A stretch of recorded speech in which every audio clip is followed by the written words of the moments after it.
ঢাকার উত্তরার মানস্টার স্কুল এবং কলেজের উপরে বিমান বাহিনীর প্রশিক্ষণের জন্য ব্যবহৃত একটি বিমান প্রশিক্ষণকালীন উড্ডয়নের সময় ভেঙে পড়ে এখনো পর্যন্ত 22 জনের মৃত্যুর খবর পাওয়া গেছে।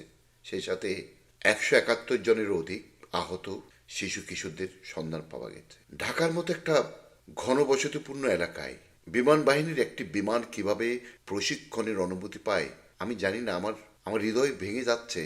আজকে কোনো রাজনীতি করার ইচ্ছা আমার নেই, কিন্তু প্রশ্নটা করতে হবে। এই যে 22টি শিশু মারা গেল, অথবা মৃত্যুর মিছিল আরো বাড়তে পারে, এর দায় কে নেবে? কে নেবে? আন্তঃবাহিনী জনসংযোগ অফিস থেকে বলা হচ্ছে বিমানটিতে যান্ত্রিক ত্রুটি ছিল। তাহলে একটি বিমান ফিটনেস বিহীন অবস্থায় কিভাবে কিভাবে উড়ার অনুভূতিটা পায়?